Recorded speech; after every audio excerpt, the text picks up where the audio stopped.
So, yeah, we've got everybody up here. So if you have any particular questions you'd like to address to them individually or as a group and let them answer individually, go ahead. Bruce? All right, first question. Who is a paid member of you? Who's a paid member of the VCDL at this time? Part two. Who needs a pen? Who needs a pen? There you go. Who brought their wallet? Other questions? Yeah, Chuck? As Republicans, we have meetings around the state, different venues. We're all gun owners.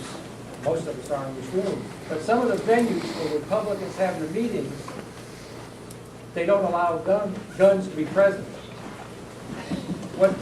How can you go to a venue to want our support, and then if we show up carrying a legally owned firearm, we're told we can't go in? Well, those of us up here go where the meetings are. But like, I'm referring to like Innsbruck. Innsbruck. The last couple of years. Yeah, and I remember that, and Cantor had an event there too. And, you know, from my perspective, when I have been a candidate now for 6 years, so I have been out of the party side. And like I said, we go where the meetings are. Frankly, that you all raising it was the first time it had been raised as an issue, even internally. And I know in the Republican State Central Committee that you all have managed to sensitize some people to that. What I don't think people know is, you know, you've got the green card here. Well, some people on the State Central Committee, you got plenty of people who would literally just sit there and be the watchdog when picking locations. If they were identified for them in one place, that would help an awful lot, frankly. So other than Innsbruck, because I remember it from you all, I can't name what.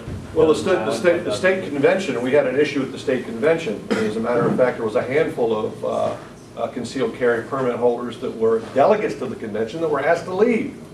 And so the door, it was not posted at the convention site. It is private property, and that is their right to do so. But I think the law reads that it has to be posted. But you know, we were given a big runaround and then told to go look at some website. Well, that's when you invite somebody to travel halfway across the state, find sitters for their kids, do all the stuff that delegates have to do, you know the process, and then show up and then be asked to leave. That leaves a sour taste in one's mouth when they're going to bat for not only a Republican candidate, but also a candidate who has professed a love for the Second Amendment. You want to take your gun, throw it over your shoulder, get in your car, and go to McDonald's. Let me go back to this, because we got a lot of work to do. I mean, this Heller decision is what, less than a year old? And we have a lot of work to do on this issue. And so, but as a Republican candidate, I mean, my theory is if I find two Republicans talking, I'm going to interrupt them and tell them about my campaign, because that's my obligation as a candidate to do that. And so, but recognize we've got a lot of work to do on this issue to open up these venues, and I'm sure we're all sensitive to that. But we're going to go where they have the meeting, whether it's in somebody's home, marketplace, Shoney's, Fuddruckers, wherever here, we're coming, and we're going to tell them. And the point is that this body has to play an active role in making sure Republicans are elected to these offices. And you're going to have to pick for Attorney General, and you're going to have to pick a candidate who can get elected in November. I mean, that's the key here. Because if we do all of this and get a Democrat in November, I don't see any Democrats here tonight. I mean, there may be some in here, but there's none up here. Well, we're going to have, I'm glad you brought that up. We are going to have a separate Democrat, but this is strictly Republican. Okay, well, they may come to that one. But I'd love to see that. do you understand my point? If you run out of space for meetings, I've got 96 acres in Albemarle County. We'll set it up there. Dennis, go ahead. I know you all are each running your own individual campaigns, but I think you need to send a message to the top guy, Bob McDonnell. In 2001, I was down at the General Assembly, and Bill Kincaid, who I think you all know was a close advisor to Mark Early, I said, what's Mark going to do about his vote on one gun a month? And he had some other really bad votes. And Bill looked at me and said, well, Mark thinks the law is fine and it's working and he's not going to change. And he let Mark Warner get to his right on the gun issue. And Mark Early lost 53-47. Now, maybe that was the gun issue, maybe there were some other things. But we got the same problem right now with Bob McDonnell.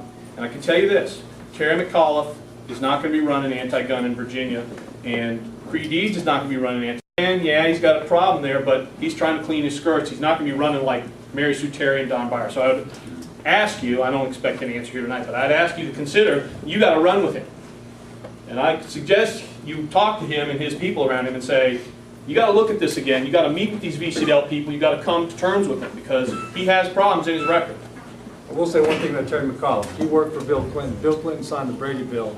Terry McAuliffe is not going to find a friendly venue here. Nope. And so I'm not sure where Mr. McAuliffe's views will have evolved as he steps into this race. But all I know is that he was with Bill Clinton and he signed the Brady bill. Well, I think you actually bring up a good point, though, because many Republicans are supporting McConnell. And, you know, we need to have someone, when you support somebody, you're also supporting their position. And we cannot have a governor who doesn't write far enough right on the gun issue.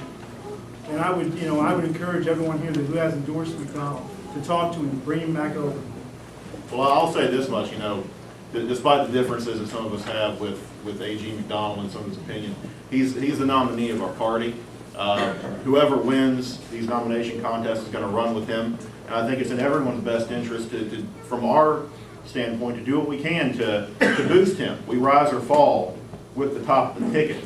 And that's why we're proud to support him. Do we agree with him down the line? No, nobody ever agrees with any candidate 100%. But I think if you take him versus McAuliffe versus Moran or versus Deeds, you're going to find that Bob McDonald's a lot more in step with our values than any of those guys are. And I know for one, Bill Bowman's proud to stand with him. You might want to use your influence with him to kind of... I will. Phil, I would just comment on this and other issues. I have publicly broken with my fellow Republicans with a frequency that drives them crazy.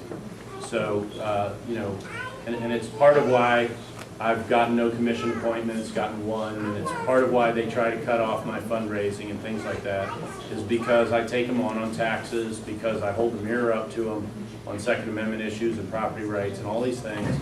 And I am a Republican, it's a team sport, but, you know, I've tried to steer my team to the right direction internally and I've had consequences for that. Okay, thank you. I have a quick question for the Attorney General, and we'll probably have to wrap it up about that. Well, something was brought up earlier, it might be interesting. We do have problems with police departments not understanding the law, and I realize that, you know, that they should understand the law. Certainly, it's no excuse if we don't know the law. But perhaps the Attorney General's office could have some sort of a way of putting out something to the police department, just doing a quick and short education on open carry and concealed carry.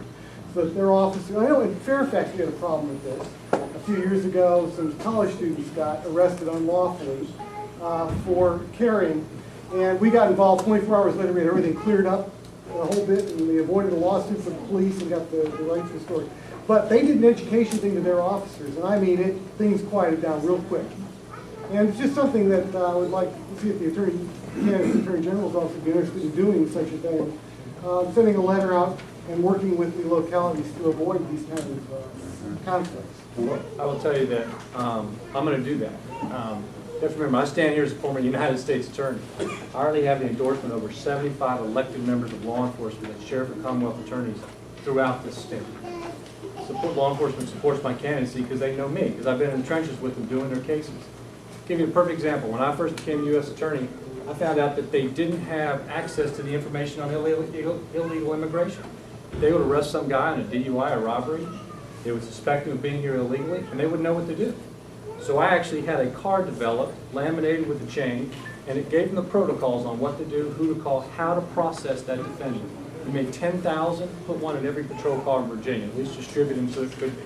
So yeah, you got to take an active role in making sure police officers are well trained, and so that they understand the law so they can go out there. As an ex-police officer, I can appreciate it. Absolutely. Thank you.